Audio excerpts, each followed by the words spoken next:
All right. Once again, back in the can for another edition of Lunatic Fringe Into the Void. The magic of the internet serves me well on this show because once again, on the other end of the line, I've got somebody else cool to talk about some serious stuff here, serious and fun stuff.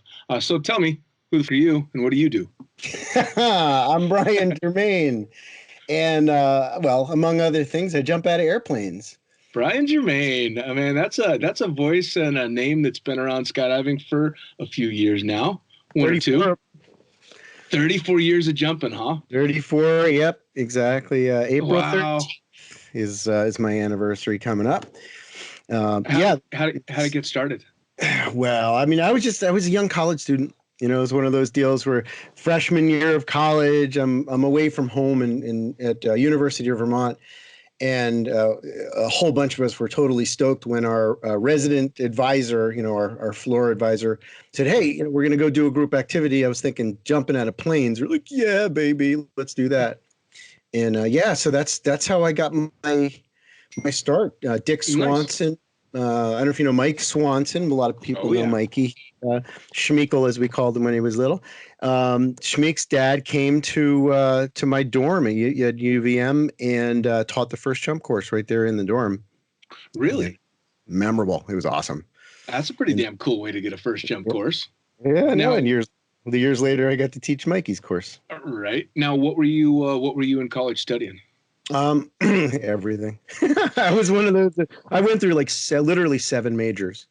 I mean, I was interested in everything, I mean, I started off as pre-med because, that's what good little boys from New Jersey do. And then very quickly, I realized that it's not a very good fit for me. So I started studying aerospace. I switched over to Air Force ROTC, and I was going to be a pilot for the Air Force for quite a while. That was my thing. And jumping out of planes was just a logical add-on, to my list of accolades, the resumes, everything.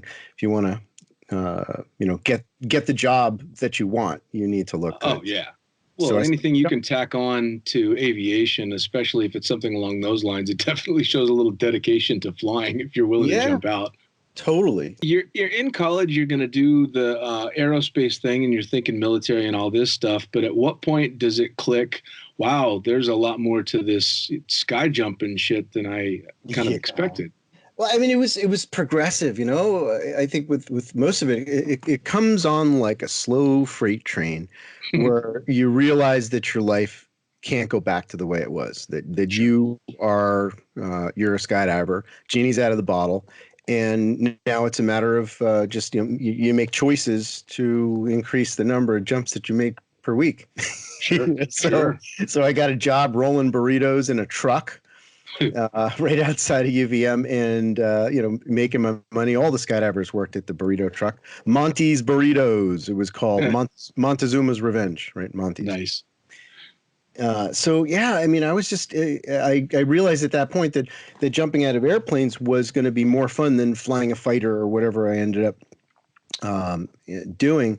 And I switched into psychology because I found that the experience of doing adventure, not just skydiving, but all the other adventure addictions that I developed were really good for me. They were more healthy than sitting down with a shrink and talking about my parents and grudges that I have or whatever. Sure. That was just it wasn't as moving. And when I jump out of a plane, I still find this is true.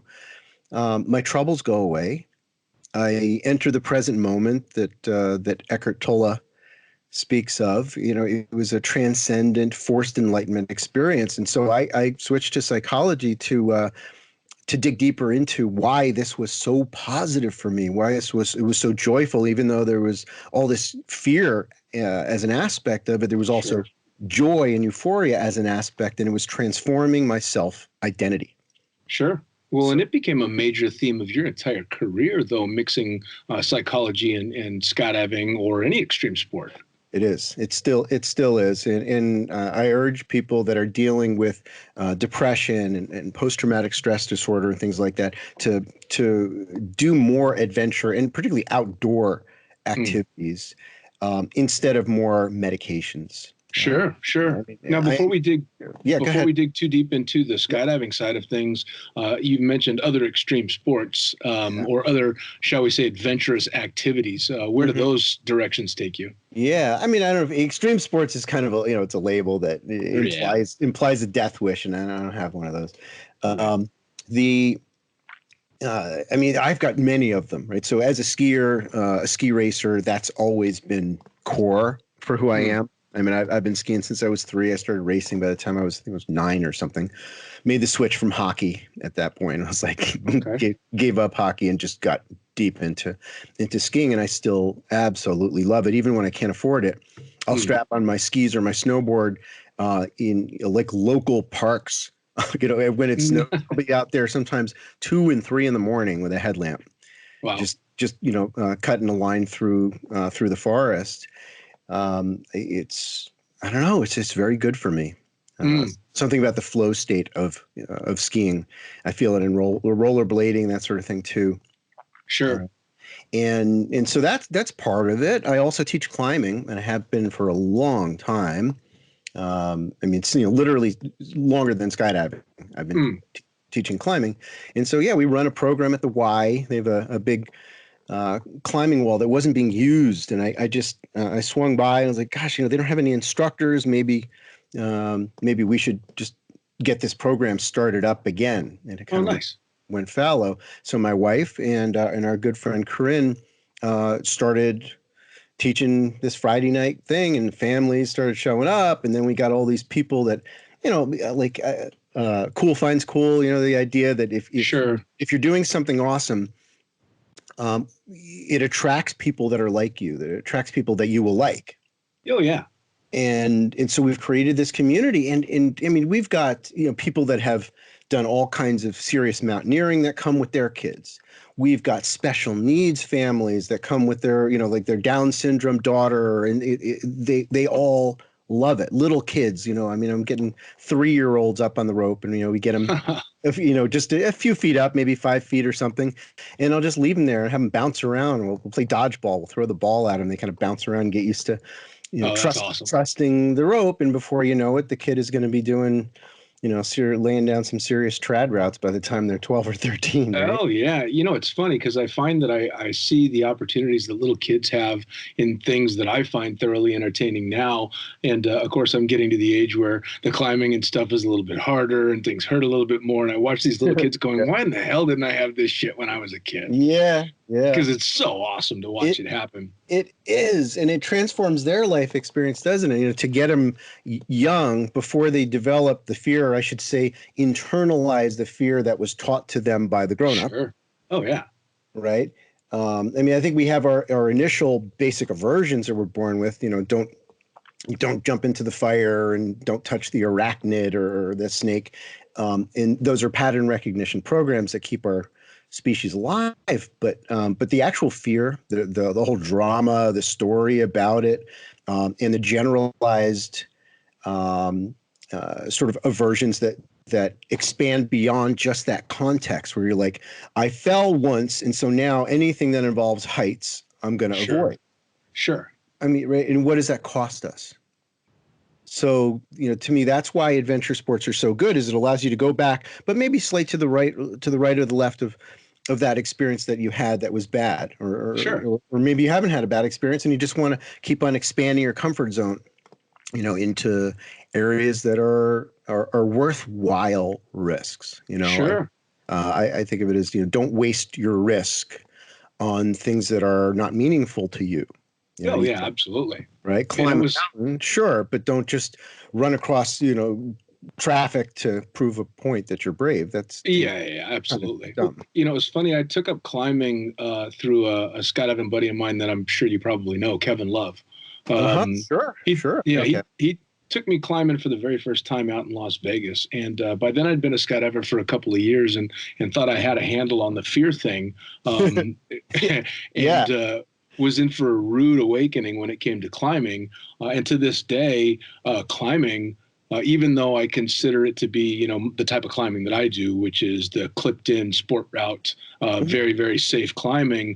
scares the living shit out of me compared Yeah. to Yeah. a skydive. Sure. And it's very funny. And it always has been kind of funny. And I kind of bend my head around why I'm roped up. Even when I'm top roping, Yeah. I am dramatically more anxious about what's going on than I am when I go to make a skydive. And it always confused me and entertained me as well, because I enjoyed having something scare the shit out of me. Right, right. Well, I mean, you think about basic pattern recognition stuff that we're born with.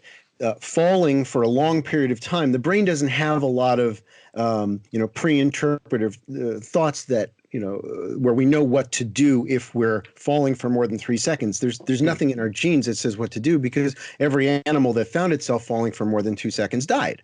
So that information didn't stay in the gene pool. Whereas exposure in a high setting where you could sort of slip and fall and break your leg and lay there for a long time, and maybe that information gets stored in the gene pool because you did survive but you got hurt. Maybe that's how it works. It's Sure. just a theory of how information in fear gets passed down through the generations. But I think that it falls into the same category again as the snakes and spiders and Sure. Oh, absolutely. Well, and loud noises, right? Startled. right. Well, and it's funny how you don't necessarily adapt to it regardless of how long. I mean, I got a lot more comfortable climbing, but there's still a much higher level of fear for me in regard to climbing than there is in skydiving. Not Sure. to say that skydiving hasn't scared the shit out of me, because it clearly has. Yeah, once in a while, right? As it should. Totally mellow, and all of a sudden, oh my God! Oh yeah, I mean, I've had plenty of bolts of fear in regard to skydiving, but climbing has just always been a different beast for me. Case in point was watching the Alex Honnold movie when he climbed El Cap free solo. And it was a hilarious feeling and acknowledging my own reaction to that movie, because I'm on the couch shitting myself and I know he lives. Yes, exactly. I know he does it. I saw it in the theater with my climbing group. And we were just white knuckled watching this. Obviously, he's unbelievably skilled, but he's more than that, right? He's cultivated the ability to kind of let go of all the what if it doesn't work thoughts.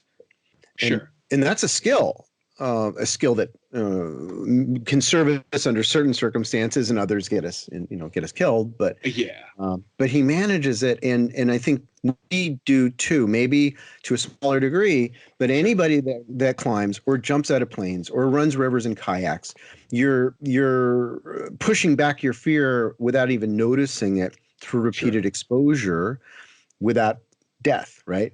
You're doing things like catching your breath, and instead of freaking out and fixating on what might go wrong, you're breathing and relaxing your shoulders and looking for the answers and finding a way to bring a sense of humor in, right? To dissolve the intensity. Sure. To giggle about the ludicrousness of, oh my God, I can't believe I'm about to base jump off this cliff.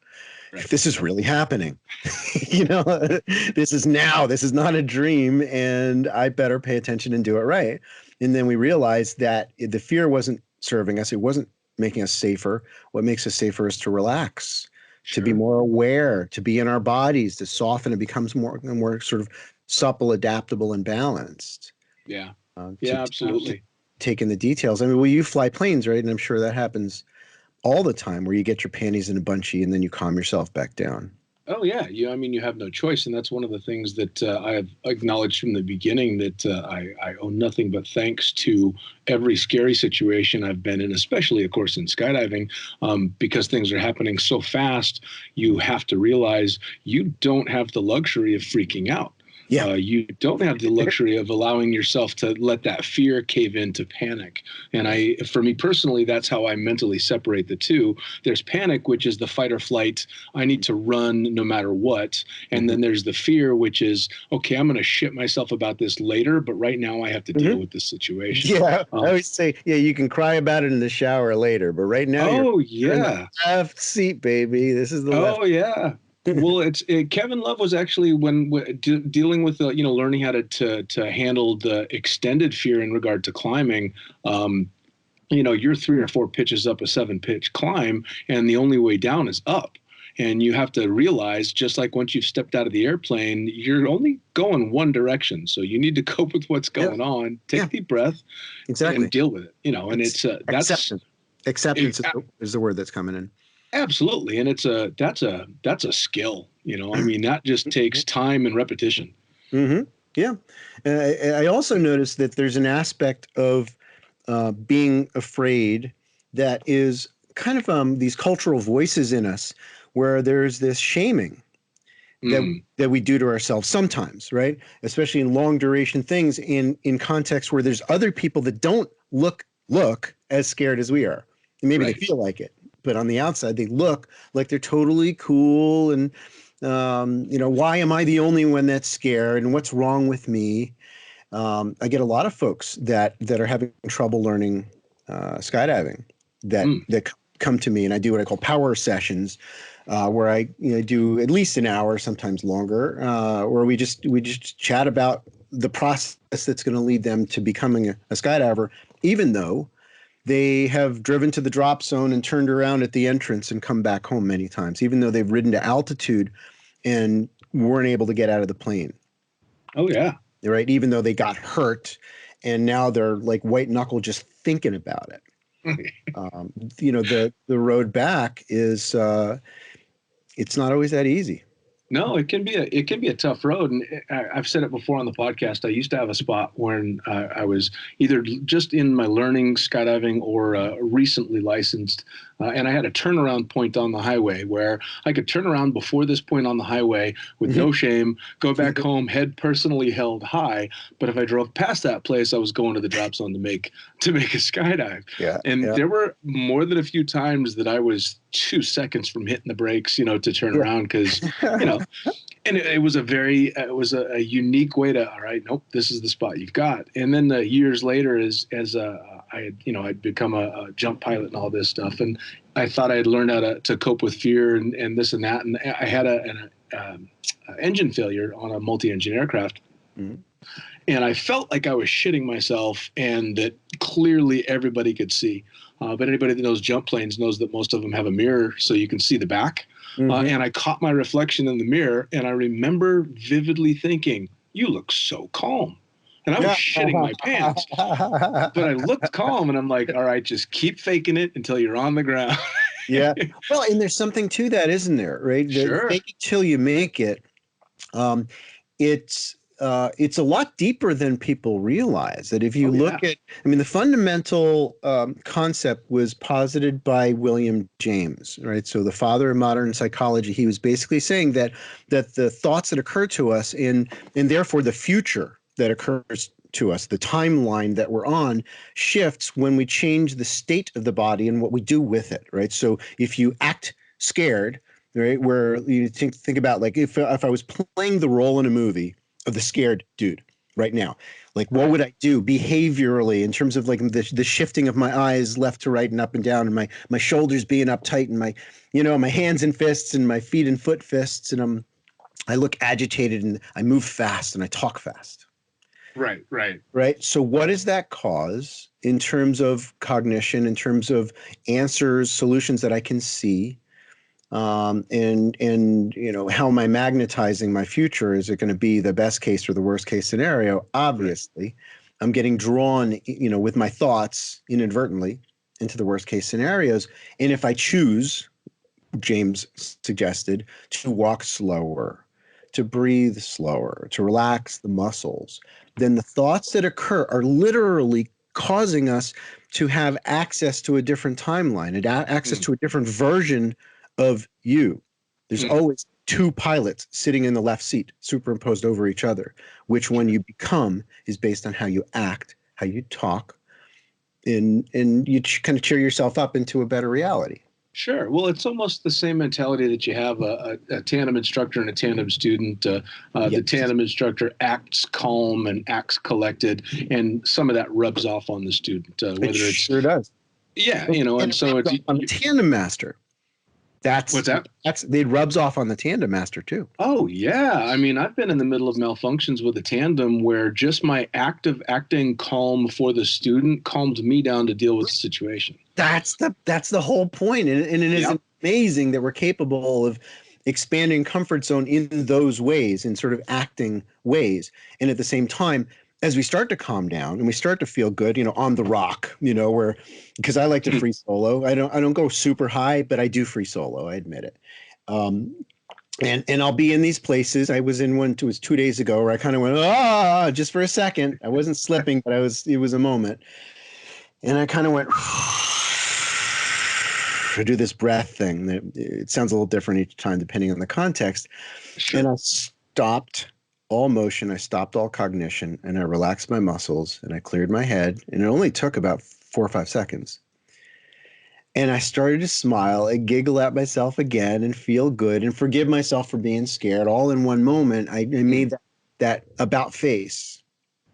And to me, that's a version of enlightenment that adventure sports people get, that Sure. that Buddhist monks don't get as a training. And it works both ways, because sitting in meditation has proven to get rid of the startle response. Sure. That's actually been proven. Richard Davidson did an extensive study with Tibetan Buddhist monks. He's a University of Wisconsin professor that studying fear and startle response and things like that. And he got the Dalai Lama to send him a bunch of monks to stick in PET scan machines, positron emission tomography. And he found that through years of meditation, they literally dissolved their innate startle response. And so they were able to choose their response and not have it handed to them by evolution. Which is obviously something worth trying to attain for sure. And very difficult to attain, without a doubt. I think we kind of just slam it into ourselves. We're the fast forward version of that. And I don't think there's the control involved. We're just put back into an environment where we've kind of Pavlov's dog trained ourselves. Here's where you start drooling, or here's where you start breathing bigger, right? Yeah. Yeah, absolutely. Heroic breathing, that instead of allowing ourselves to freak out. Well, and I remember, I wish I knew where I had read it, but the general gist of it was people were trying to say that people like us that enjoy extreme sports and can handle what people consider to be really high pressure situations just have a different chemistry to us. And I always found that a bit personally offensive in that I never did think it was that I'm not getting hit with the same adrenaline or any of that. I'm just handling it in a different way. I agree with that. And it's a much more positive conclusion for me. Yeah. That gives me hope that everybody who is a jittery sort of person in certain contexts, right? Sure. Maybe in another context you're totally superhero brave. In others you're like, and so you're into your trauma, your old stuff coming back or whatever. I have to believe that we can train ourselves into having a softer fear response. Absolutely. And then eventually the heroic consciousness that comes in and that's not just positive, but constructive. Sure, absolutely. Well, and a lot of the fearful situations that I've found myself in retrospect, looking back, are huge learning experiences. Oh, yeah. Enormous learning experiences, because you see how you reacted in one way and it didn't go well. You see how you reacted in this situation and it did go well. And, Right. I've never been called the calmest person in the world. So when starting skydiving or something extreme like that was starting out, the fear level and the reactions were definitely up there. And of course, over the years, everything slows down, everything calms down. And what used to scare the shit out of me is now just okay, cope with it type of thing. Yeah. This is the expansion of the comfort zone. The fear goes away because the light came in. Yeah. Right. It's not like you make darkness go away. You illuminate through understanding, through self-awareness of your physiological actions. Right. The mirror. Right. The looking in the mirror. That expectation that things are going to go poorly starts to immediately shift into an expectation that things are going to go well when you act a little bit cooler. That's a powerful skill. Oh yeah. Oh, absolutely. And it's one that obviously takes a lot of time and practice and forgiveness. Continuing. Right? Yeah. Forgiveness of the times when you kind of lost it a little bit and hyper fixated on one aspect of the situation and didn't expand your awareness to a larger scope to like, I mean, flying an airplane, perfect example, right? So we're taking off. I'm not going to say exactly which drop zone this was, but I was the jump master, not the pilot. And static line students were taking off, and about 1,000 feet or something like that. The engine goes nothing, and the pilot is then playing with the key, trying to turn the airplane back on, because that's how you make engines go, right? Is you turn the key, and it wasn't working, and he's fixated on this, mind looping again and again. Well, this is the answer. There's no other answer. This is the answer, and I looked over it with, I had a little bit more perspective because I was physically further from the panel than he was, and mentally further from the conclusion that he had drawn that this is the only answer. And I looked down at the fuel selector, and my student had pushed on it, and it went to off.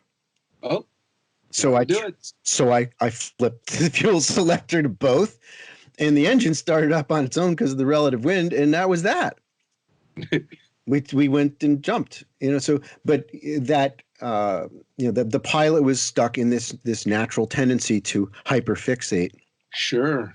Well, and especially in a sport like skydiving, that can happen so ridiculously fast. I mean, how many fatalities over the years from someone only going for one handle, never thinking anything outside. You just I got a kick out of these line twists. Yeah. All the way to the ground. All the way to Cyprus, or maybe if you're lucky, but sometimes the Cyprus doesn't do it, right? Sure. Well, and both you and I have been jumping a long time now, long before Cyprus was either much of a thing or it was still a fad, So it's now obviously pretty much standard everywhere. But back in the day, it was all down to you. So now, speaking of, as you got into skydiving, your reputation in skydiving has long been kind of the guru. People come to you for advice and inspiration and all this stuff, but you're kind of one of the originals, one of the OGs that were doing this, because back in the day it was maybe you got lucky and you had a mentor as a really kick-ass instructor that helped bring you along. But you're one of the first that I remember hearing about that wasn't just doing that at a local drop zone. You were traveling to teach people at the time really kind of revolutionary ideas on how to think about what we were doing. And get it kind of out of the box of just automatic and start thinking about it. How did you, where did you transition in the sport to going, something, I've got a lot to offer that doesn't necessarily tie into the normal AFF program? Right. How did you decide it's time to start spreading the word? Well, I mean, I made a transition from being a young, quite young drop zone owner in Vermont, doing the standard stuff, AFF and tandem. But I was doing it in a different way. I was training my tandems for 2 to 4 hours, in horizontal hanging harnesses, the Gregory trainer. I would sit down and draw vectors on the board, and I'd talk about navigation and patterns. And in that perspective alone, that number one, that skydivers are smart. Skydiving students are smart, and if you just take the time and you give them more information, they'll do better and they'll come back more. Sure. They'll become skydivers because you treat them like skydivers and not like skydiving students. So that was pivotal in a shifting of perspective, and I was validated that my contemplative and compassionate approach was working better than the old tough military. Just because I said it means you're now responsible for it. Right. That old command style teaching, I kind of was throwing it away, and I was proven that I was right. And so that's when I had I got into paragliding, and I had an accident. Okay. And this was the shift for me. I took a collapse, and this is back in the days when the paragliders weren't very safe. It's obviously still not perfectly safe, but it is far better than it was. Right. And I was all busted up, and I was forced to really take a closer look at the internal mechanisms of fear, the internal mechanisms of visualization, and that becoming a path to a specific reality. And so in the process of recovery, it deepened me. I did more research into these psychology subjects and relevance of meditation in particular to this stuff. And so when I started getting back into the sport, I was down in Z Hills. I got a job with Tony Irigallo. I came up with a new design for parachutes, this one-way valve system called airlocks, and a flying technique to reduce the risks in turbulence, utilizing roll axis to initiate turns using the harness with a loosened chest strap. This was kind of a big deal, and it was new. Oh, it's groundbreaking. To fly coordinated turns. And that's where it all started to kick in on a larger scale, because of course Tony and I were competing, the X Games and all that, and people knew our names. They knew our names, and so we'd show up at a boogie or whatever and do some free fly coaching, and then now for those that are listening that don't know your specific history, you're competing in the X Games. What was the discipline? Free flying. Okay. That was my game. We had lots of folks that were doing the sky surfing, and then we had people doing the free flying, and a couple that doing a crossover, doing both. Mm-hmm. Olaf did. Yeah.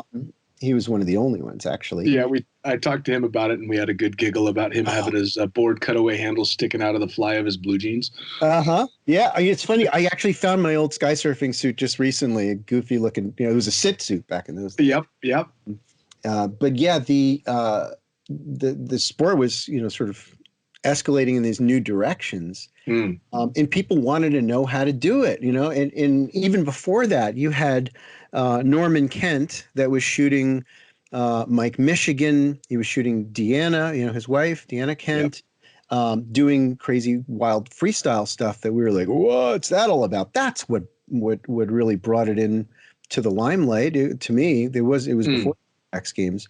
It was Roger Nelson, freak flying. That was the big shift. But again, these guys weren't traveling around teaching seminars as much as we were, as far as I know. And so we were getting all these invites because of ESPN. Sure. They knew our names. And so I'd fly in and I'd say, well, let's talk about sit flying. Now, sit flying is not that easy, especially if all you've done is lay on your belly. Gus Wing always used to say, belly flying's cool if it's all you can do. and it does require us to collect our emotions and stop moving around, hold still. I always say still but not stiff. To bring in the idea of meditating before you leave the plane and holding that feeling as you're getting up and moving to the door and exiting the plane smooth and happy and chill. Call it contemplative skydiving, I guess. That's where it started to really blossom, because nothing else was working when I was teaching the students. Like, you hold this body position, and they would spin so fast. They'd tumble and spin and go all over the place, and their eyes would be bloodshot, and they would have their shoes falling off in the spins or whatever. I had to pull in everything that I could think of to do a better job of teaching. So I think if you were to really boil it down, my teaching method was sculpted by necessity. I became the kind of teacher that I am because nothing else worked as well. Sure. Well, it's funny, too, because the style with which you teach and kind of the mantra, if I can use that word, the mentality of especially free flying as it really started to kick off from that time frame, very much became about relax, loose, easy, very comfortable, and almost a hippie mentality, very much, and for a long time, especially free flying really echoed that hippie mentality, not just in the flying, but in the vibe on the ground, the attitudes, the jumpsuits, the rigs, everything creative, right? Colorful, absolutely creative, acceptant of weirdness. We were the weird ones. Everybody else was wearing black jumpsuits with their big grippers and their astronaut helmets. And Oh yeah. they'd yell at each other in the landing area. Oh, you're supposed to dock here, and you went low. And we were kind of in a no fail mentality. We'd go up, we'd fly around, we'd have fun. I saw you. Oh yeah. No, I some of my didn't touch you, favorite but I saw jumps. you. Some of my favorite jumps were complete clusterfucks. Yeah, Absolutely nothing went like we planned, but it was so much fun. yeah. And I never understood. I did the '98 Nationals, and I was shooting video for sky surfing, Mhm. and the juxtaposition between myself, my partner, Craig and Tanya O'Brien, Omar was on board, and then Arizona Airspeed was in the back, and it was the plane was divided right down the middle, not Yeah. just in discipline, but in mentality. And it Oh, was totally. so, I'd never had it shoved in my face quite like that before. And I liked my side of the plane a lot better. I know what you mean. I know exactly what you mean. And I gotta remember, I'm also a four-way guy. I Yeah, came from that background. The sure. called Team Vermont. It was Ole Thompson, Terry Mayer, it was his wife, and Bob Moore. And we were good. We were serious about it. Jack Jeffries and Kirk Werner were coaching us. Sully Williams. Um, and we were on our way, to being that version of a Sure. skydiver. And that's when my accident happened. So that was the turning point for my career. So I was kind of forced into this other uh, Sure. way of doing it because I just, at least for a while there, I couldn't do the four-way. I just wasn't Yeah. physically able. And there were a few people from that side of the fence, so to speak, and I hate to separate it, but a few guys, somebody like Craig Girard is a huge example of somebody that can flip back and forth between both. I mean, Yes. never have I met such an easygoing person. And when he and I talked on the podcast, he's just very relaxed and loose about the entire sport, and that just happened to be what he was excelling at in the time. But he'll also go flick off some building, having a blast, and there, at least back then, there didn't seem to be that many people that were like that. So as you and a few guys like you were coming out that way, it was a pretty novel approach to skydiving. It really Yeah, was. yeah, we were the weird ones for sure. But the positive attitude is contagious. Oh It yeah, just it just tastes better. You know what I mean? It's just I understand that you maybe have specific goals of wanting to be on big ways or win medals or turn more points. Great, that's awesome. Just don't lose the essential essence of what it is to be a skydiver. That this is sure. for fun. This Oh is yeah. for connection with other people, for that camaraderie. And if you take it too seriously to the point where you're getting angry, you're not doing it right. Oh yeah. Well, I remember listening to a four-way team getting an argument because something hadn't gone quite right, and one of them screamed something along the lines, "Let's just turn off our cypresses and fucking go in if we don't get the last point." What? Yeah. What? That's no. Okay. Come on. Other sports beckon, dude. Yeah. You've lost the theme. Yeah, I get it. And so even then, people can have these awakenings where they just say, "Enough. I don't have the energy anymore flowing into me to want to do this." And either Right. they drop out, or they have a refreshed perspective, a new beginning, where they say, maybe I'll put on one of those, stupid free fly suits, or maybe I'll put on one of those goofy dresses, the wingsuits, Sure. and try that, or whatever. Dare to be a student, dare Oh to yeah. suck again at something novel, and sort of renew that spark. Well, that's the great thing about skydiving specifically. My way to cope with the burnout that I eventually hit as a full-time tandem instructor was to take about a 4-year break. And when I did start jumping again, I started jumping because a buddy of mine asked me to go on a load, and the idea of it made me nervous again. And I got butterflies, and Yeah. so I became a born-again fun jumper that sucks at almost everything he tries lovingly. I'm Well, never going to be I the get it. never going to be the greatest free flyer. I'm never going to be the greatest swooper, and I enjoy that fact because it gives me something to aspire to and something to learn. And then, of course, you watch the kids in the damn wind tunnel now, and I can be outflown by a 13-year-old. Yeah. So humble is just a normal word for me nowadays. Yeah. Yeah. It's, do we really need to be the best? The ego needs that, right? Sure. The vulnerable self that doesn't actually exist, that it's an illusion that we create, and it's a cultural voice within us, but it's not real. To me, real is who we are in the present moment, our awareness. Sure. the joy of an exit gone well, gone badly, whatever it is, where you're in this moment in that first 1 second or so as you're going, you're so hyper aware of every little detail that's going on. To me, that's aliveness.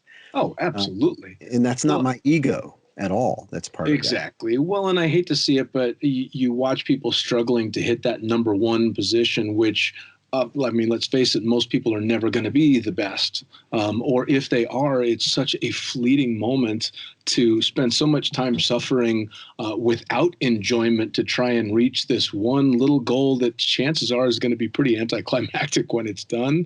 You know, the people that I've seen enjoy being, upwards of the best are the ones that are also having just a shitload of fun.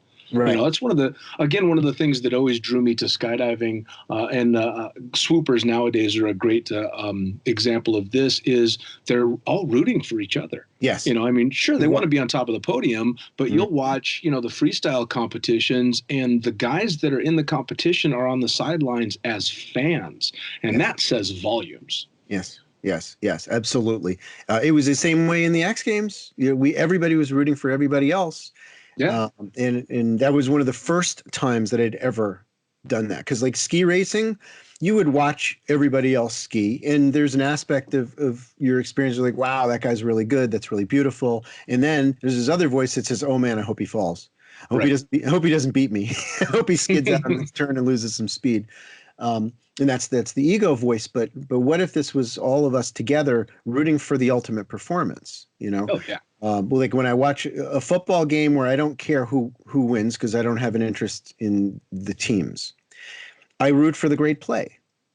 Yes. For the wonderful catch, the beautiful running play where he just dodges and flips over somebody and keeps on going.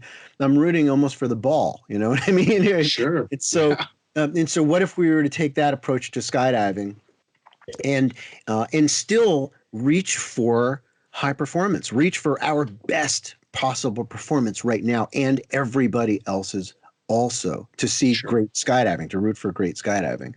We don't have to give up our dreams of awesomeness as we dissolve our egos at all. We don't have to give up those dreams, and that's what pushes the sport forward. All aspects. Absolutely. Well, and I always fall back to the general public, the vast majority of the world that has nothing to do with skydiving. They think we're all badass nuts. Yep. I mean, we're the very, very small collective of people pushing to be the best of a very small group of people, when the rest of the world is all like, oh, you guys are all ready. Yeah, you're all nuts. Yeah, exactly. Yeah, and yeah, they don't make a distinction, do they, between somebody who's a world champion and somebody who just jumps and sort of lands somewhere on the drop zone. Oh yeah, close enough. The that perspective from I don't know. I think it might be helpful for us to see ourselves through the eyes of a woofo every once in a while. Oh, absolutely. I don't know if you get this feeling. It's something that kicked in sometime this year where I was walking in from a jump, and I don't remember the context exactly. I was in Norway and looking at all the other people. I think it was an in-hop, actually, right? So you jump into new places. And I'm looking around, and like all these skydivers with their parachutes over their shoulders, and they're stowing their toggles and turning off their GoPros. And I just had these words in my mind come out real loud. We are so freaking cool. and I don't mean that in an ego way. I mean it in like goosebumps. Like, look where we are. Like, I'm sure that Armstrong walking on the moon was like, holy fuck. Oh yeah. You know what I mean? Look where we are. And it's that appreciation, I think, that keeps us in the sport. It's not the medals. It's not the number of points. It's not the next benchmark or the next license. It's the awareness in this moment that this is worthwhile. Oh yeah. Oh, absolutely. I mean, I'm sure most jump pilots that I know that are jumpers as well are the same. Every phone that I've had that's been capable of taking pictures is full of pictures of me flying over a drop zone, whatever drop zone it may be. I have now, one of the new iPhones, and it's got 10,000 pictures, and I guarantee 5,000 of those at least are pictures from the air or on the ground of something going on in skydiving, because Yeah, you just have to go, holy shit, you know, and that aspect is bled through so many different parts of my life. I was lucky enough just to do a hiking tour through Nepal and go up to base camp as well. I And want the to do that. So appreciation. by the way, we're going to talk about this because I want to do that. Maybe Oh, it after the was. show, we'll talk about it. Yeah, absolutely. It was one of those things where because I've learned over so many years, I was able to sit down where I was and go, holy shit. Yeah. And look around and really soak in where I was and what I was seeing. And it's because I do that almost every day. I mean, and who gets to do that? I don't know any bankers that take pictures of the counter they work at every day. You know, this is Yet this is they could if they wanted to see it from a different perspective where sure. holy crap, I'm above ground. My heart is beating. There's all this blood going through my body, distributing, you know, the wealth of the food that I've eaten and getting rid of the stuff that I don't want. And everything is still, my eyes work. I can see stuff. Just Sure. you know, I'm capable of perceiving time in it. Just the act of being alive Oh is yeah. is a miracle. And maybe it takes people a near death experience to get to that. Maybe. Some, yeah. I think for most people that have had a life altering epiphany that makes their the goosebumps come up just in normal quote normal moments. We're like, oh my God, I'm alive. Here I am, and it's an opportunity to breathe in another breath of air.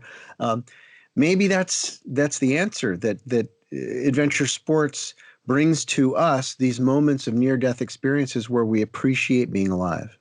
Oh, absolutely. I mean, I'm sitting at home on a long, boring, rainy day when I've got nothing to do but sit on the couch and watch shitty Netflix, and I'm not particularly thrilled with the day. Still, at some point during that day, I'll go, well, it gets a whole lot worse than this. And I get to look forward to more experiences, and I'll just savor what I've got right now because I've had much worse days than this. And that's an appreciation that I would not have had Sure. if it weren't for experiences like this. Sure, yeah, contrast. Yeah, absolutely. Contrast can help us to appreciate moments that could appear mundane that aren't. You know, Sure. you can make a skydive where it's like, yeah, whatever. I'm just doing a solo. It's just a solo. Well, but what if this potentially, if you shifted your focus, was an educational solo where you tried something new that you've never done before and you learned something? What if Sure. in this skydive you woke up in free fall? You really like were in this moment, wide awake, super consciousness, euphoric super consciousness right now. Sure. What if that happened right now? What if this was the best jump of your life? Sure. So Well, and it's having there's no mundane.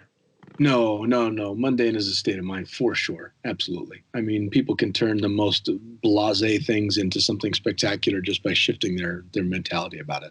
Yep. Now you pushed into so many different directions in the sport because you competed in free flying and you've been a coach and an instructor forever, but you also started doing the design in regard to equipment as well. Sure. Yeah. Now, Well, how did that come about? I mean, that paragliding accident that I talked about, you know, I took a collapse, right? So I became interested in parachute stability. And that is really two directions, right? Because one is how to fly your parachute in a way that increases the stability, that reduces the chances of losing control of the canopy, losing shape of the canopy, that kind of thing. The other part was, well, what if we could keep the air inside the airfoil?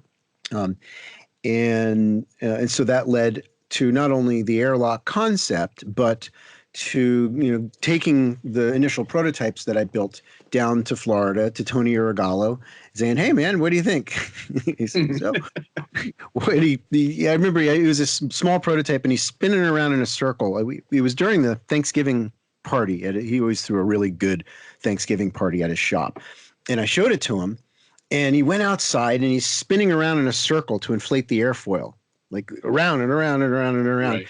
And he's really interested, like, whoa, this is, he says, "Do you want a job?" And says, "Hell yeah."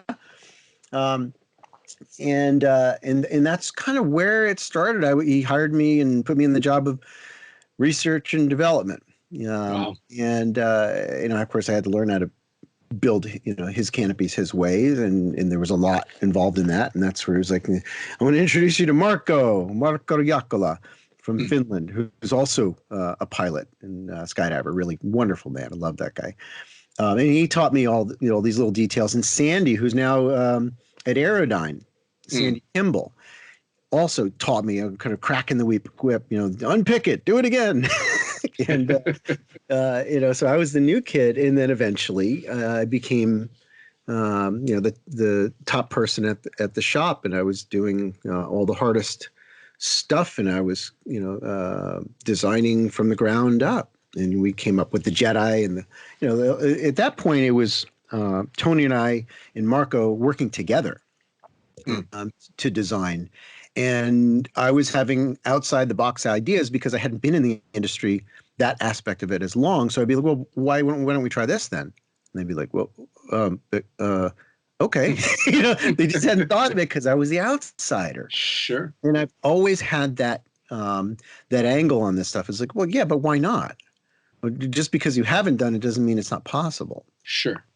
Um, Well, now and it's so funny I because, still of do course, it. now looking at skydiving now, the idea of a high performance canopy that doesn't have basically the airlocks, you wouldn't even think twice. Of course, it does. Absolutely, it's a Well, pressurized canopy. But back well, then, this was pretty fucking revolutionary. Well, the closing off the leading edge of the center chamber on cross brace canopies, it does create a form of airlocking. Yeah. Um, but the full form of the airlock, I mean, you can tell like after an airlock canopy lands, it doesn't deflate at all for several Right. seconds. You can run and belly flop on it; won't let you hit the ground. So there is a distinction there. So I Sure. don't want that to sound like I'm taking credit for for every parachute out there. Right. Right. I mean, granted, there's aspects, things that the drawstring slider or whatever that I came up with that you do see in everything, which is fun, Yeah. to see ideas that once were just a scribbling on a napkin, quite Sure. literally. Well, now if and I might be wrong on time frame, but airlocks came about before cross brace was a thing. Yes. Airlocks came out actually after the cross brace design, but before the cross brace elliptical tricell, where the nose was actually closed Mm. in a significant portion of it. So we had the Excalibur from PD, which was cross braced. It was a square or rectangle, right? It wasn't elliptical at all. Made of Right. F11, and the whole nose was open, and so they opened kind of hard. Mm. Um, and even before that, you had Daniel Esquivel of Argentina designed and built an accuracy canopy that had cross-braced tricell cells. Not all of them, but some of them were. Mm. I saw photographs of it. So he was the one that actually invented it, as far as I'm concerned. Um, but the airlock was sort of an add-on. It was like, I did cross-braced tricell airlock canopies. I did bicell airlock canopies. I did standard tricells. I did all kinds of versions of this stuff. And it's not done. Mm. I mean, like what we can do with this, all the different versions of airlocks, of seam sealing and deflation after landing tech. There's all kinds of valve release systems that I've been testing that it's not done. After Sure. 25 years I've been designing canopies, I'm not even close to done. No, well, and the materials are changing drastically now. Yeah. I mean, it's no longer F111. I mean, Yeah. it's so many different things. And maybe someday it'll be more than just regular ZP. But it's just a matter of keeping an open mind. Yeah, yeah, for sure. To not feel complete is to feel open to new, better possibilities. Sure. And it's scary, dangerous in the testing, but it's worth Oh doing. God, yes. That's one of the jobs I definitely would not want in regard to skydiving is test pilot. No, thanks. Sure. I could send you some prototypes if you get a That's buzz. okay. You think you got No. rock climbing? Yeah, no, fuck that, man. Yeah, it's something that's never been jumped before. You're like, yeah, this could be interesting. Yeah, one of the benefits to having scared myself enough is now that I'm 50 years old, I get to say, all right, cool. Yeah. Yeah. I don't need to prove it to myself anymore. Yeah. I turned 53 in May. Yeah. And I know the feeling. I know what you mean. Because I don't, base jump naked anymore. You know what I mean? It's like there's things where you sort of they kind of tone it down a little bit. Yeah. I'm a dad as well. It changes how I think and act for sure. But I still have to keep pushing forward because it's who Sure. I am. It's who I Well, am. And if I stop, then who am I being? You Well, know? that's it. I mean, I think after as many years as you and I and some of the, I guess they'd call them OGs in skydiving now have been Mhm. doing this, is it's so deeply ingrained. I like to say that I'm only as mature as I need to be, Mhm. and that's depending on who you're talking to. That's either complimenting yourself or insulting yourself. Mhm. But I've been able to, make a pretty good life out of being a big kid for the most part. I learned when to be responsible, and I learned when I didn't have to be responsible, and Right. and Yeah. it's a fine skill to have. Yeah. I noticed that, because I live, in sort of suburbia. You take the kids to school and I get to know all the other parents and they're very normal. Sure, And they think of me as Peter Pan, sure, sort of annoyingly free. And I noticed that often their they substitute their idea for adultishness, responsibility, mm, um, and they're actually shoving in there kind of sideways, uh, being stuffy, being yeah, uptight, being a no person instead of a yes person, you know. sure. Um, and so most of the time, like, hey, you guys want to go climb a mountain? We're gonna go down to the river, do some canyoneering, or bring some kayaks or whatever. And almost none of them would be like, all right, come on, let's do it now. Right. They don't just jump on it. They're like, oh, Well, well, I gotta, yeah. I think so many people have decided that the true badge of being an adult is saying no to things that Uh-huh. they undoubtedly must think are cool. That sounds so cool, but I'm an adult now, so I can't do Exactly. that. Yeah, like For where does the enshrining of self-sacrifice come in? Where were we taught that sacrifice is noble? Yeah, You know, well, I mean, and especially for people like yourself, that are not only having lived this lifestyle as long as you have, but you, like I, have children. The lesson I want my kid to pick up on is that you should love your life, you should enjoy it, and yeah, obviously you want to try and mitigate risks as much as possible, but not flee from risk just for the sake bingo. of this fake safety. I mean, Hmm. and I never understood how someone would deny themselves all these different things in life within reason just for the sake of what, saving face or pretending to be an adult. That doesn't Right. make any sense to me. Or did you have that story? Say, see, I did everything that I could to be a good parent, to be an adult, be responsible or whatever. But if you're not serving your inner child, Yeah, if you're not keeping that alive, well, then what's keeping your cells alive? You know what I mean? yeah, What's keeping you from aging? You talk about oxidation, right? Aging is oxidation. Well, being joyful is an antioxidant. Being absolutely, playful, dancing, having fun, that's an antioxidant. That's an anti-old fartness, whatever you want to call that. absolutely. And so I feel like if you want to be a true health nut, you make happiness your number one goal. Uh, Sure. and even beyond happiness, authentic emotion, how you actually feel. You let that flow naturally. And Right. sometimes means you're pissed off right now. It doesn't mean you're an angry person. You're just appropriately pissed off about something that needs to change. Sure. Yeah, no, absolutely. And it's unfortunate that the majority of people assume that to allow yourself to behave in that way is to, not be a responsible adult or not this. It just that kind of stuff never did make any sense to me. I'm going to Yeah. be miserable because it shows I'm an adult. Yeah. Well, No. we do have some role models. If you look back at the people that have been enshrined, Oh, uh, yeah. that gave it all up, that they sacrificed for others, and we say, well, that's what a good person does. Mm, And yes, it's true that being selfish is lame, but at the same time, being selfless is lame too. Because if you love everybody, you got to love yourself too. sure. you're Absolutely. you're included in that soup of humanity, and so therefore your inner child, your need to dance and play and have fun and go on inspired journeys, um, that needs to be fed too. Oh yeah, no. I'd say that one of the running jokes is that my daughter, who is 22 and in law school, is a more mature adult than I am, which in a lot of ways is true.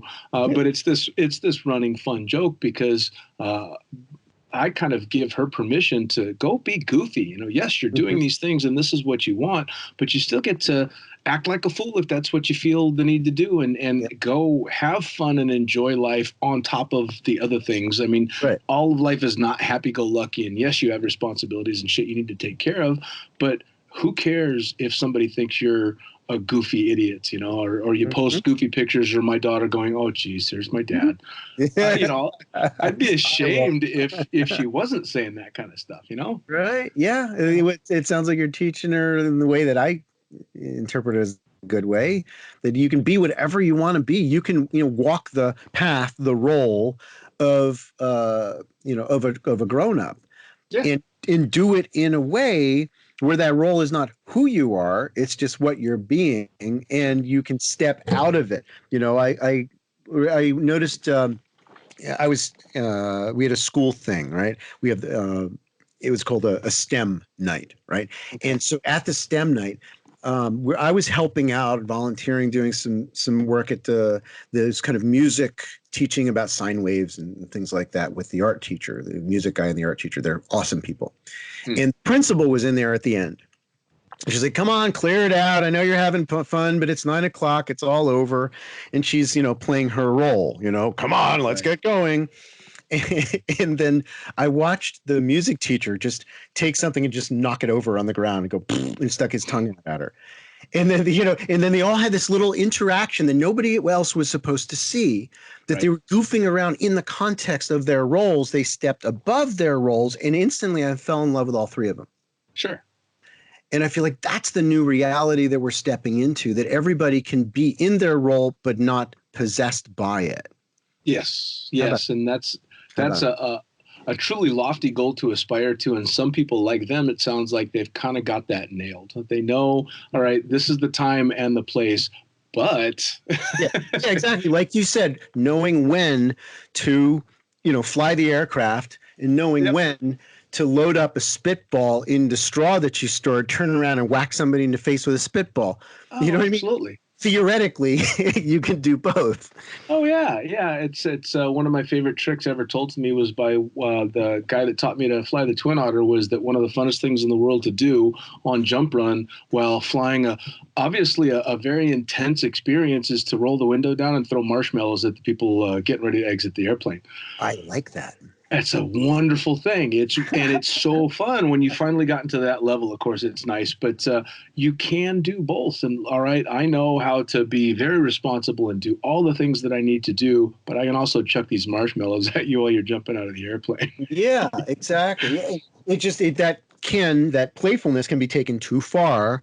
Sure. Obviously, where they're doing pop-ups on takeoff so much that they lose airspeed below 1,000 feet. Yeah. That's not fun. That's dangerous. It might feel fun. Yes. I mean, so knowing where is that line between safety and playfulness, not too loose, not too tight. That's what Yep. Buddha said. Yep. Yep. Well, and that's in every aspect, whether it's flying or jumping or climbing or anything like that, for Mhm. sure. Now, Balance. moving forward professionally, especially when it comes to jumping, what comes next for Mr. Germain? Well, I mean, I love teaching canopy courses, so that will continue to be in my future. This has Flying, been what, flying into 15, different 20 places. years you've been doing this? Yeah, yeah. Yeah, and it gets better all the time. Just the way that I teach it gets a little bit more evolved, and the way the exercises that I have them do, and I fly with them. I got radios, and I can talk to them when we do Awesome. two ways and things like that. And of course, filming landings, and that keeps evolving every year. In doing instructor courses, things like that. That's huge. Sure. I think that's how the world gets changed, is teaching people how to teach better. And a lot of them are doing great. They just haven't thought of all the possibilities. And you get an old fart like me that says, "Oh, have you thought of this?" Wow, really? Yeah, the extra mile, baby. Yep. The If you suffer as I do from a high level of give a shit, then you go the extra mile and you're constantly creatively thinking, well, what else could I do to help Right. this person who might get hurt if I don't intervene? Sure. Because they were undertaught, or because they didn't get it, because the teacher didn't explain it in a way that that individual got it, where they Sure. understood it. That breakthrough moment didn't happen yet, which means that they're in this mental place of not knowing what they're doing, and they could be on a collision course with a future that sucks. Sure. Um, Sure. and so I will continue to do that and make more videos. And I do, people see the YouTube videos, of course, that's all free, but I worked very hard to create paid content where Sure. I dug deeper into it, and there's PowerPoint and kind of including landings and flights and stuff that I've recorded. But I wanted to be able to reach out with a lot of the information that I do in the in-person courses to places that I'll never go to, Mm. or I'll only go to once every few years. They can download the information, which is awesome. So I'm going to keep doing that. And so if anybody has ideas for what else I can add, whether it's a little YouTube video, I wish you would tell these damn kids to stop screwing with their GoPros Right. and fly the skydive, or tell the kids to leave more space between the groups or whatever, and explain why. These are important questions that need to come back in, and I got to answer them. But obviously, the more involved content, there are topics that I haven't thought of yet, and I rely on the skydiving public to say, hey, how about this? Sure. How Now, how do you jump naked in the winter? That. Right. Now, how do people find this content? What's the YouTube channel? Well, the YouTube channel is under my name, and you can also go to the Adventure Wisdom. That's the content that's longer and in depth and that kind of thing. But yeah, it's and the other thing that I started doing, partly because the travel is exhausting, is web teaching. So I'll do one-on-one, like power session, and I think of this like hiring a limo. It's just going to be just you. It's private. Sure. What happens in the limo stays in the limo. And then you have more like super shuttle, where you can do a 1 month Tuesday. It's Tuesdays evening, where people sign on, and there's 3 or 4 people. Some of them have 10 jumps. Some of them have hundreds of jumps. Some of them have 2 jumps, and they're looking for the courage and the understanding that supports the courage. Sure. To get up in the air. People they get hurt on an AFF level 1. Sure. It happens all the time. So I'm out there trying to give them the information that's going to make them feel confident enough to go and get back in that plane, and better yet get out of it when the time comes. For sure. And that's neat. How you can be. I mean, I've got people all over the world that sign on to these live sessions. So which is awesome. Like in 2 hours, I'm doing one with somebody in Dubai. Oh, nice. Well, now let me ask. So I'm a brand new student, or I've got 20 jumps. I'm listening to this podcast, and I want to be able to tune in. I want to be able to find out how to get a hold of you, or I want to know where your next in-person course is, because I don't like the internet shit, and I don't learn anything from a screen. How do they find out how to hook up both online and in person with you? Well, adventurewisdom.com is my primary website. And Brian at adventurewisdom.com is my email. So, I'm pretty responsive. I feel bad every once in a while. Things get missed and I get busy because I'm still building canopies. I'm still, doing relines and making new videos and doing dishes and chasing kids around at, piano practice. And Right. got to get them to the wind tunnel, all that stuff. I wish I could afford to do more, but sure. I'm accessible, and sometimes people just send me a quick little question, and I'll answer it in text right away.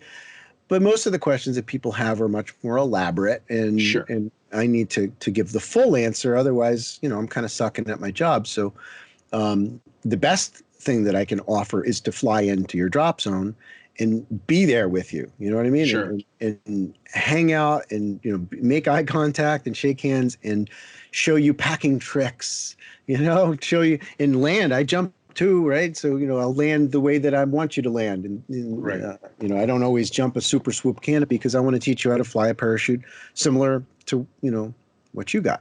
Sure. So I jump, I'll jump a 150 or a 136 or something. without a wild hook turn, despite the fact that I really want to. Of Um, course.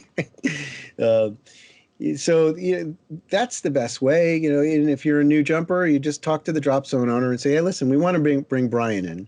And a lot of times they'll say, well, we got another course with this other company or this other Sure. individual. That's fine.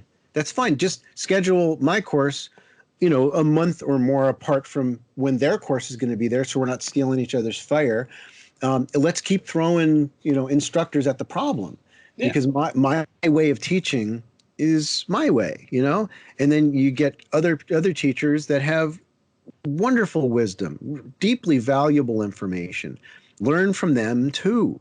Sure. Well, I'm sure you, just like me, have had students that you instantly connected with, and students that, despite your best efforts, there just wasn't that connection. I didn't have a way of putting it that could, fit into their understanding, but the instructor that I work with on a daily basis could, and it's pulling some of that ego out of it as well, because there's a fair amount of ego involved in being a good instructor, and it's a testament to a good instructor and teacher when you can go, maybe I don't have the answer. He's going to give you similar information, but maybe in a way that you'll understand, which is important. Absolutely. It's very important. Absolutely.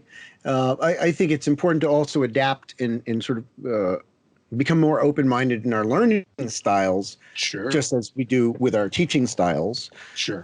So that we can reach out in both directions into that synapse, in between the two neurons, me and you.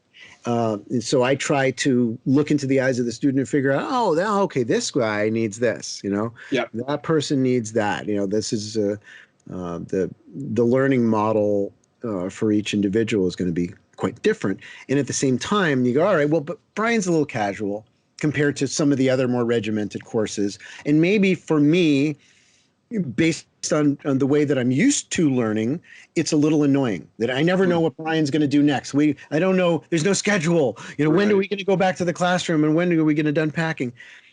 Well, try to hold off on your annoyance and just accept the fact that there's going to be tidbits of information throughout this day that are going to be gold for me. Likewise, if you're loosey-goosey and up, and the uptight instructors or the tough instructors annoy you, don't throw the baby out with the bathwater.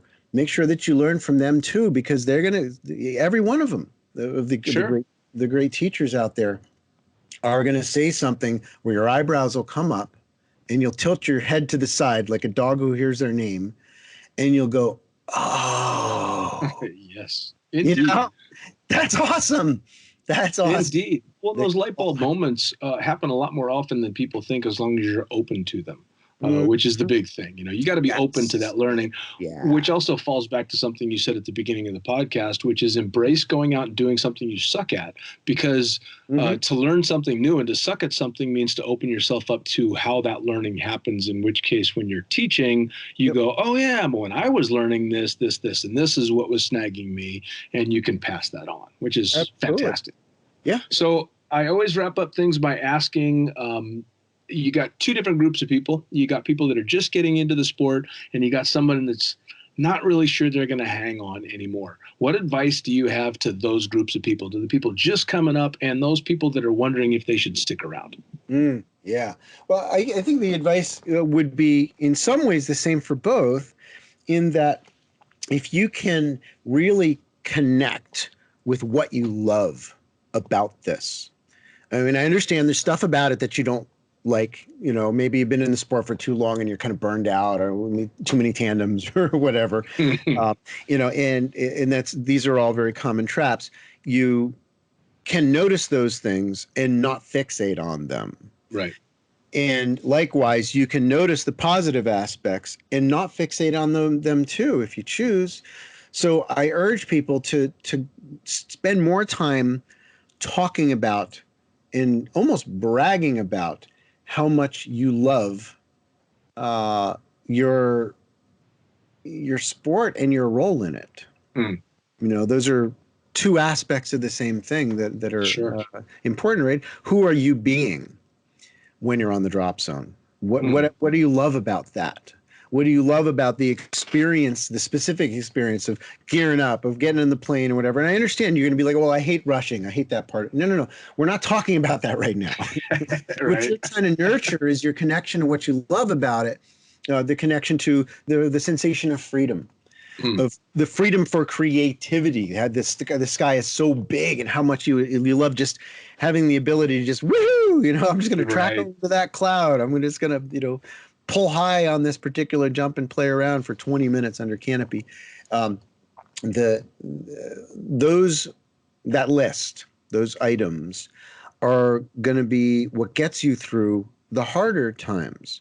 Your Sure. connection to those things will help you to get up from sitting in the field next to somebody who's busted, waiting Hmm. waiting for the helo to arrive to medevac them out. You Hmm. know, when you got your hand on them and you're trying to soothe them, maybe somebody's holding a parachute up in the air to keep the sun off of the injured jumper, and you're like, oh, man, Sure. why the fuck do I do this? Why do I expose myself to something that's going to cause me and other people so much pain? What's the point? Well, that's why you do the homework, to remind Sure. yourself of why you Oh do, yeah. right? Because you're going to die anyway. Sure. You're going to get hurt. You're going to get sick. All kinds of relationships are going to come. They're going to go. But there is a relationship to your higher self that I want to remind people to sort of draw your attention back into that, and how skydiving has the potential to reconnect you with your own higher self. Mm. And Yeah, very much so. that's freaking awesome. Oh yeah, well, and it's especially in a very pessimistic world that we live in, which seems to be getting more so every day. Having the ability to draw on something like that is amazing. Mm. I can't tell you how many times I feel nothing but lucky seeing friends all around the world that aren't involved in the sport, that are so down and so upset all the time, and my general mentality is, holy shit, I still get to do this stuff. And I mean, Mhm. don't get me wrong, I still look at all the negative stuff that's going around and go, oh, this really sucks. But my default is amazement, Right. and that's because of skydiving. Yeah, yeah, and the mentality of the adventurer, Oh yeah. that is the priority, and not keeping up on the news or whatever, that stuff that just, it's always in the background, it's always there. Uh, and it doesn't mean we have to bury our heads in the sand, but it also doesn't mean we have to fixate so much on Right. the aspects that need to be changed. I don't think of it as negative. It's just the aspects that need to be changed. Um, we have to be. I mean, somebody's got to be the happy fuckers. You know what I mean? It might as well be Somebody, us. somebody has to be the happy-go-lucky people that are like, "What's up with that guy?" Every time I see him, he's like smiling. He makes eye contact. I see him at the store or whatever. What's his deal? Yeah. Why isn't he a miserable bastard like the rest of us? In the way that Richard Bach wrote of in the book Illusions. There was this river with these creatures living on the bottom of the river, and their entire lives they just held on to the bottom of the river with their legs just sort of dangling, and that was their existence, or is to be lowly and hang on in the river is this energy that we just fight against. And this one little dude is like, I think that if I let go, I'm going to float up and I'm going to be able to fly. I'm going to be free. And all the other creatures are like, dude, you're going to die, man. You do that, you're going to get tumbled and smashed at the rocks, and you're gonna be freaking chum. And he says, I can't take anymore. I can't do this anymore. And he finally let go. And sure enough, for the creatures around him, all they could see was him tumbling downstream. Like, see, told you, freaking idiot. Well, to the creatures downstream, though, he rose up above. And he's swimming around and he's free. And they're like, look at him, a Messiah come to save us all. He can fly, he's free. And he's like, no, dude, all you got to do is let go, man. Yep. Yep. That's damn good advice too. Damn good advice. Unfortunately, it's advice that a lot of people aren't going to take. Well, Oh. to read a little bit of Richard Bach, right? Yeah, for sure. Same guy that wrote that. Well, it's nice to know that mentality is out there and it's so prevalent in the sport. I mean, one of the favorite things that I ever had people back when I was still jumping full time, my favorite reaction to WFOs when they found out that I jumped for a living was, you can make a living doing that? Because clearly that's just something people do for fun, Yep. and holy shit, you do this for fun and excitement, and you figured out how to pay your bills with it. And I always thought that was just the greatest damn thing. Yeah. You know. Yeah. So And now, you have please go ahead. Go. fear suppression is very helpful for that too, because when you live this life, you have to get really good at not freaking out about the fact that there's a bill coming and you don't know where the money's coming from. Yeah, that's where the anxiety comes from. It's not the Well, skydiving or any of that. potentially, right? Yep. But Yep. Yep. but you go, I know how to make money. I just have to take steps in that direction, and the universe will meet me halfway. Oh yeah, yeah, absolutely. Well, and of course the benefit to skydiving for those listening that are aiming towards a career in skydiving, once you hit a certain level in jumping and you're diverse enough in the sport, you've pretty much got a job as long as there is a sport. Somewhere in the world, there's a job for you. You might be living in a tent in the back of the drop zone, but you're paying bills and you're putting food in your stomach. So there is a means to an end in this sport as long as you don't care about the fancy cars and all that. And you could still get those as well. It just that never seems to be a big draw for people. It's got it anyway. Yeah, it just becomes less interesting because you prioritize Oh yeah, things that are spiritually meaningful. Things yes, that really enliven your life in a way that actually does something in your soul. yeah, That it does yeah. shift you out of darkness into light, or whatever you want to call that.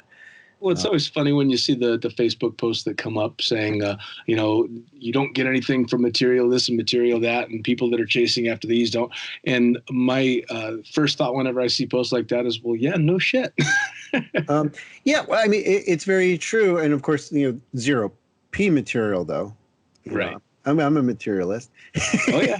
Oh yeah. The question is, what does that material give you in terms of experiences? And so that reminds me of something Bob Moore, my old teammate, always used to say: get attached to experiences and not objects. Yes. So it's about the attachment, Yeah. And the experiences. Yes, do require certain objects. My climbing shoes, right, definitely offer me a lot of freedom. My headlamp offers me a lot of freedom, but it's not that specific headlamp. It's a headlamp in general. Yeah. Well, and it's the experiences that should drive people, and hopefully more and more people keep coming around to something like that. Yep. So once again, what's the website that they're going to find you? adventurewisdom.com is the primary one. There's also my older website, Big Air Sports with a Z.com. That's still up. There's a lot of articles that are only on that website.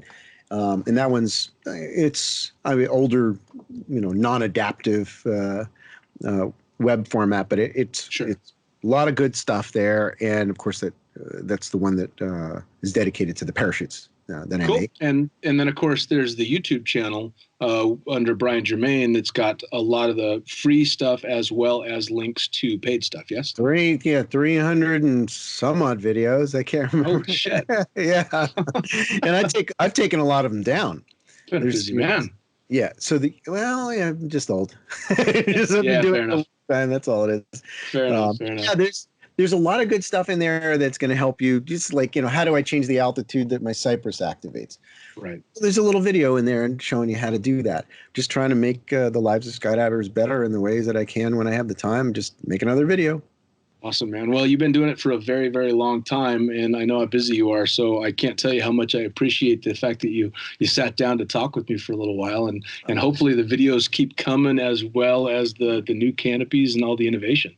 Absolutely. And just I do rely on people for ideas. So, if you have a thought or a question or something, send it in. Awesome. Well, thank you again so much for taking the time, man. Blue skies. Yeah. All right. Happy landings.